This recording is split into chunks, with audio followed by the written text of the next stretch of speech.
গতকালকে হঠাৎ করে হালিম খেতে ইচ্ছা করতেছিল অনেক, আর ঘরেও এই প্যাকেটটা ছিল হালিমের। এই রেডি হালিম মিক্সটা অনেকদিন আগে আনা হয়েছে, তবে ইদানিং আমার আর খেতে ইচ্ছা করে না তেমন। কারণ একটাই, নিজের একা বানাতে হবে, আবার একাই খেতে হয়, আর একা খেতে খেতে ভালো লাগে না কোনো জিনিসের জন্য, আর বানানোও হয় না। তো দুপুরে গোস রান্না করেছিলাম, তো এক বাটি গোস উঠিয়ে রাখলাম, আর এই এতটা গোস আমি রেখে দিলাম। এখন এটা দিয়েই আমি হালিম রান্না করব। তো হালিম রান্না করার জন্য তো এখানে পানি ফুটাতে দেওয়া লাগবে, হালিম মিক্সটা ভিজিয়ে রাখতে হবে, তো এই জন্য আমি পানি ফুটাতে দিয়ে দিলাম।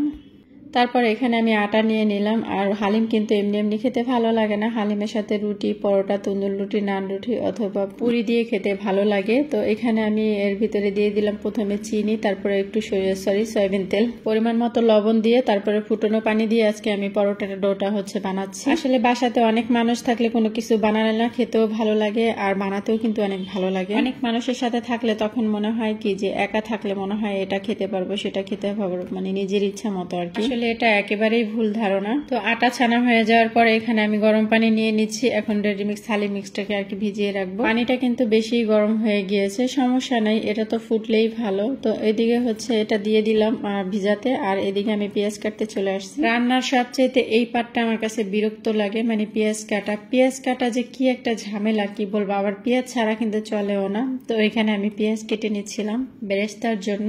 তো এই তো আমার পেঁয়াজও কাটা হয়ে গেল।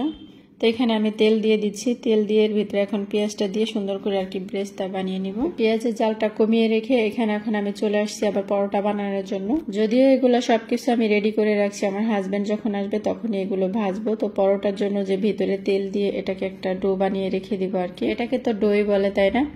আর এখানে আমি পরোটার আটাটা এত সুন্দর করে মথে নিয়েছিলাম, এর জন্য রুটিটা বেলতে খুবই সহজ, মানে একটা ডলা দিলেই জাস্ট এদিক থেকে সেদিক চলে যাচ্ছে। একটা করে সবগুলোই কিন্তু বানানো হয়ে গিয়েছে ডো। আর এখানে আমি এই যে গোশটা রেখেছিলাম সেটা একটু জাল করে নিয়ে তার ভিতরে দিয়ে দিলাম হালিম মিক্স প্যাকেটের ভিতরে যে মশলাটা থাকে সেটা ঢেলে দিলাম, বেশি অর্ধেকটাই দিয়ে দিয়েছি। তারপরে এই তো একেবারে মনে হচ্ছে কালা ভুনা হয়ে গেছে। আর পেঁয়াজ বেরেস্তাটাও খুব সুন্দর মতো করে বাটিতে উঠিয়ে রেখেছি। তো এই তো এটাকে অনেকক্ষণ ধরে কষিয়ে নিয়েছি। আর এটা তো এমনিতেই রান্না করা, মশলাটা দিয়েছিলাম, সেই মশলাটা একটু ভাজা ভাজা করে নিলাম ভালো মতো। আর ওইদিকে ঢেলে দিলাম সেই হালিম মিক্স যেটা গরম পানিতে ভিজিয়ে রেখেছিলাম। আর এইখানে চলে আসছে আমার শ্বশুর বাড়িতে একটা লেবু নেওয়ার জন্য, কারণ বাসাতে লেবু ছিল না। লেবু ছাড়া কিন্তু হালিম খেতে ভালোও লাগে না।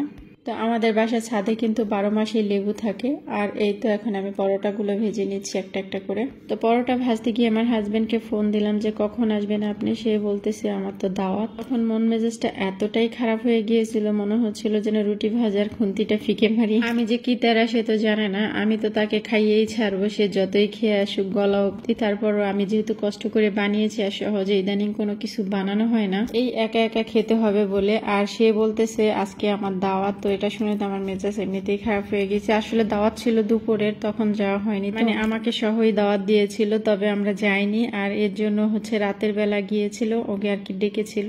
তো এখানে আর কি খেয়ে আসছে। আসার পরে তো বেচারা আমার মুখ দেখেই বুঝে গেছে আমি রাগ। তো সে বলতেছে কোনো সমস্যা নাই, একটা কেন হালিম আমি 3 প্লেট খেয়ে ফেলবো। তো আমি বলতেছি 3 প্লেট খেতে হবে না, আপনি 1 বাটি খান জাস্ট ভিডিওর জন্য। আর এখানে এই যে বেচারাকে দেখেই বোঝা যাচ্ছে মুখটা শুকনা শুকনা, বেচারা অসুস্থ, কয়েকদিন ধরে জ্বর, তারপরে ঘাড়ে ব্যথা, তার উপরে তো চুল কেটে ছোট করে ফেলেছে, এখন মনে হচ্ছে পুরাই অসুস্থ, আসলেই অসুস্থ বেচারা। তো সন্ধ্যাটা একটু অন্যভাবে হালিমটা খেতে চেয়েছিলাম, যদিও অনেক রাত হয়ে গিয়েছে, প্রায় 11:30টার মতো বাজে। তারপরও মজা করলাম, আমরা একটু বসে খেলাম আর গল্প করলাম। তো সবাই ভালো থাকেন, আল্লাহ হাফেজ।